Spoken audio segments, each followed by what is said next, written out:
안녕하세요. 이유한입니다. 오늘은 원흉무예하게 살아간다는 것은 너무 힘들게 살지 않는 것이다 라는 제목으로 강의해 드리겠습니다. 저는 셔틀랜드 십독 2마리를 6년째 키우고 있는데요. 이 견종은 털이 많고 추위에 강하면서 또 매우 감성적이라서 이 주인의 감정에 매우 세심하다고 합니다. 이곳 태촌에 들어와서 시골 생활을 시작하면서 이 강아지 2마리와 같이 지내게 되었는데요. 저는 그 이전에 개를 제대로 키워본 적이 없었는데 이 강아지들을 키우면서 사람하고도 나누지 못했던 우정을 경험하고 있습니다. 언제나 내 감정을 우선하는 어떤 생명체가 있다는 것이 매우 신선한 경험인데요. 저는 문자 중독인 편이라서 언어로 소통하는 것을 매우 중요하게 생각하는데 이렇게 말도 안 통하는 강아지들과 눈으로 말하고 감정을 서로 읽어낸다는 것이 정말 신선한 경험입니다. 원흉무예하게 살아간다는 것을 어렵게 생각하시는 분들이 많은데요. 이것은 사실 능언경과 화엄경의 본지가 되는 것입니다. 그래서 불교에서 금강경이나 반야심경을 읽으면 상을 버리는 거구나, 생각을 버리는 거구나 이렇게 생각하게 되는데 능언경과 화엄경에 이르려면 원흉무예하게 살아간다는 것이 불교의 본질이라는 것을 알 수 있습니다. 가짜를 버리고 진짜를 찾는 공부가 이 마음 공부인데요.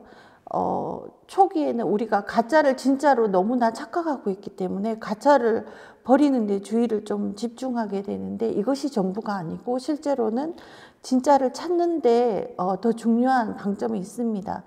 그래서 가짜를 버리는 데 너무 주의를 집중하게 되면 판단력이 흐려지는데요. 지금의 시대는 무사유의 시대라고 합니다. 그래서 사람들이 깊이 생각하지 않는데요. 불교가 생각을 초월한 어떤 경지를 추구한다고 해서 무사유와 같지는 않습니다. 사유의 방법이 일반인들이 하는 것과 좀 다른 부처님이 가르치신 방법이 있을 뿐입니다. 그래서 이게 불교의 부처님이 말씀하시는 사유는 어떤 사유인가라는 것을 잘 이해하는 것이 매우 중요한데요. 이 사유를 넘어선다는 것은 사유를 하지 않는다는 것이 아니라 사유를 정말 많이 해서 더 이상 할 필요가 없을 정도로 초월되는 것을 말합니다. 무사유를 한다고 해서 현재에 집중할 수 있는 것은 아닙니다. 깊이 생각해 보면 많은 문제들을 해결할 수 있기 때문에 문제가 없으면 현재에 집중할 수 있는 힘이 그때 생깁니다. 만약에 내일 큰 일을 앞두고 있다면 어떻게 그 내일을 생각하지 않을 수 있겠습니까? 그것은 내일에 대한 준비를 완전히 마쳤을 때 가능한 일입니다. 무사유는 사유를 다 했을 때 내려놓을 수 있는 것입니다. 현재에 유행하는 무사유는 지금 현생에 대한 어떤 객관적인 외부 세계에서의 자기 어떤 목표를 추구하는 목표의식이 너무나 뚜렷해서 그것 말고는 생각할 필요가 없어서 생긴 유행입니다. 그만큼 지금 시대는 인간이 살아가기에 굉장히 최고도의 문명으로 발달되어서 편리한 시대라고 할 수 있는데요. 이렇게 문명이 발달해서 편리하다고 해서 마음이 행복하지는 않습니다.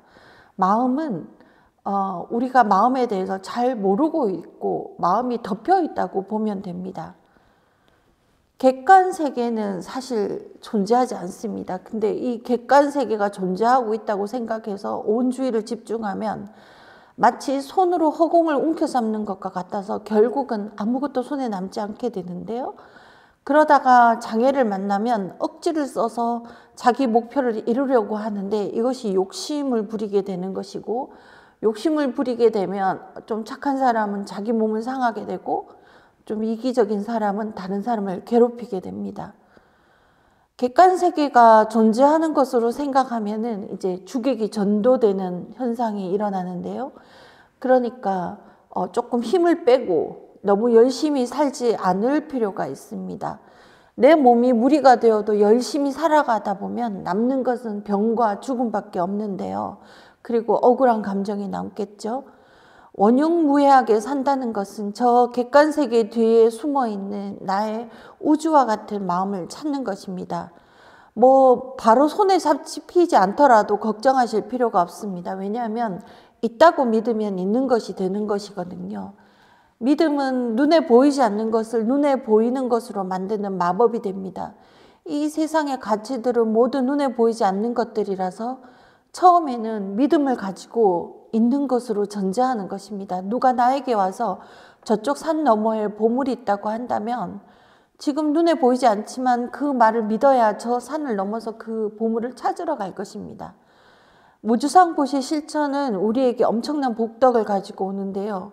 복덕이라는 건 뭐냐면 저 사람 복이 참 많아 라고 할 때는 정말 이 세상에서 살아가는데 필요한 많은 것들을 충분히 가지는 것을 복이라고 합니다.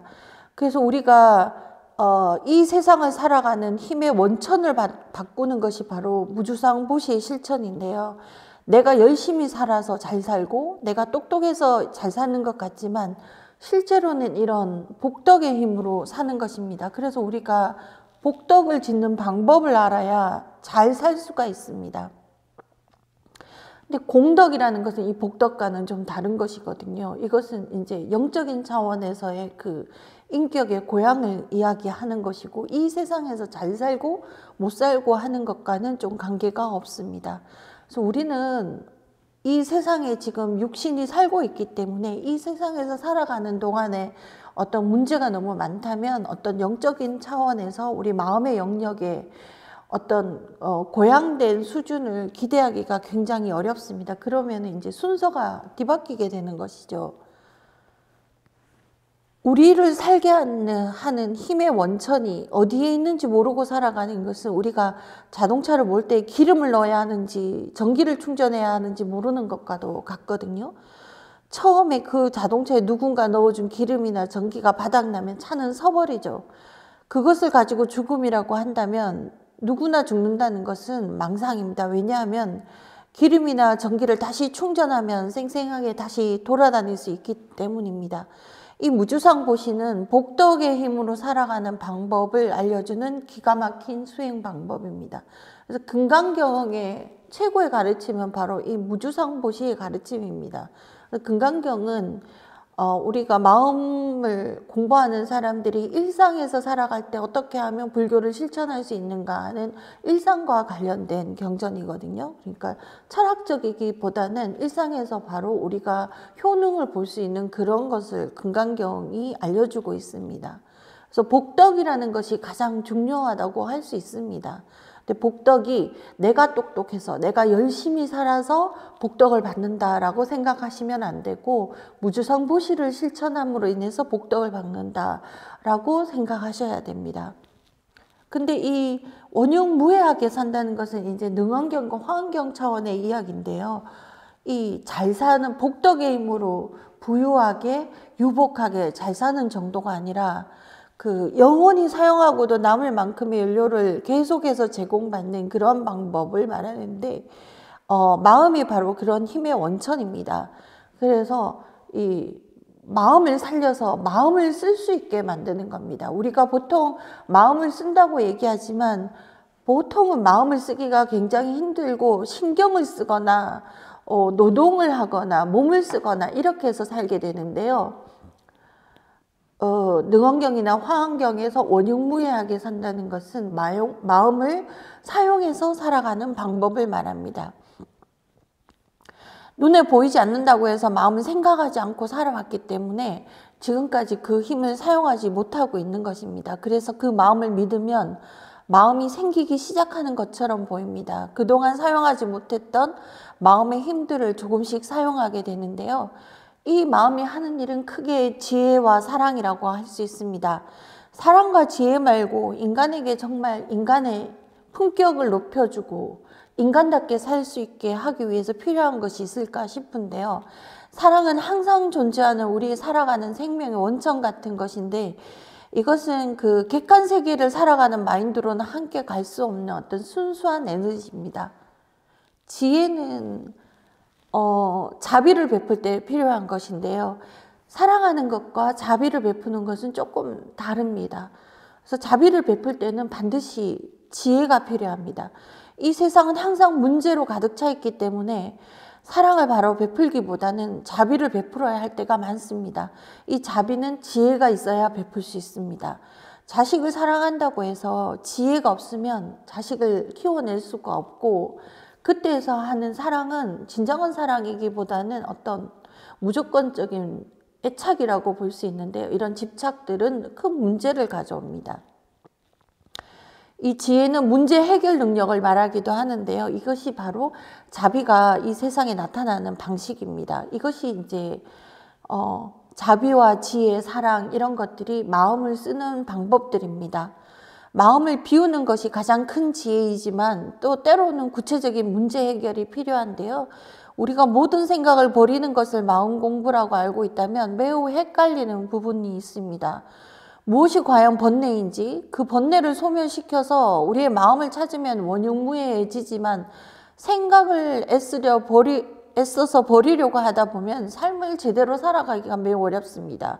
우리는 항상 어떤 생각이 일어나고 사라지는 것을 봅니다. 그래서 이걸 생멸한다고 하는데, 생각의 특징은 일어났다 사라지고 일어났다 사라지고 꼬리에 꼬리를 물고 생멸하는 특징을 가지고 있습니다. 그래서 그냥 둬도 생각은 일어났다 사라지기 때문에 굳이 버릴 필요가 없는데, 왜 버린다고 하냐면은 비슷한 생각들이 계속 또 일어나기 때문에 버린다는 표현을 씁니다. 그래서 이제 이 망상인 경우에 그것을 번뇌라고 하지, 모든 생각을 번뇌라고 하진 않습니다. 우리가 필요한 지혜와 관련된 생각도 있거든요. 번뇌는 생각의 형태로 일어나고 사라지지만 원래 있는 곳은 파르식, 무의식에 있습니다. 이 번뇌로 덮여서 우리가 마음이 가려져 있기 때문에 마음을 쓸 수 없는 거거든요. 우리가 항상 지혜와 사랑을 쓰고 살 수 있다면 너무나 행복한데, 이것이 안 되는 이유는 바로 이 번뇌에 가려져 있기 때문입니다. 그래서 이 번뇌를 조복받을 때 생각을 관찰하면 자신이 무엇을 고집하고 있는지, 내가 어떤 망상을 짓고 있는지를 알아차릴 수가 있습니다. 망상과 지혜를 구분하는 능력은 마음 공부 과정에서 꼭 필요한 사유와 직관 능력인데요.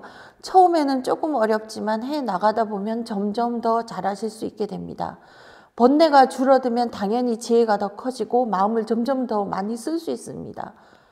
세상의 공부도 원리를 깨달아야 잘할 수 있지, 책상에만 오래 앉아 있다고 잘하는 것은 아니듯이 이 마음 공부도 원리를 깨달아야 잘할 수 있고, 그것은 사유 능력을 필요로 합니다.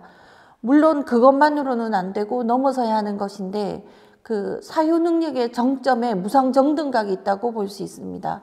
저번에 말씀드린 이 직심이라는 것도 객관세계를 살아가는 어떤 실용적인 마인드로는 가질 수 없는 것입니다. 그러니 너무 열심히 애를 써서 살지 않는 것이 좋습니다. 모든 일에 있어서 고수는 생각하지 않고도 그 어떤 일을 아주 능숙하게 잘 해내는 것입니다. 사유조차도 사유하지 않아도 사유하는 그 지점이 바로 마음 공부의 정점이거든요. 그러니 너무 일찍 사유를 갖다 버리지 말아야 합니다. 버리지 않았는데 버려지는 것, 그것이 바로 마스터입니다. 혹은 버렸는데도 버려지지 않고 얻는 것, 그것과 같습니다. 오늘은 여기까지 하겠습니다. 감사합니다.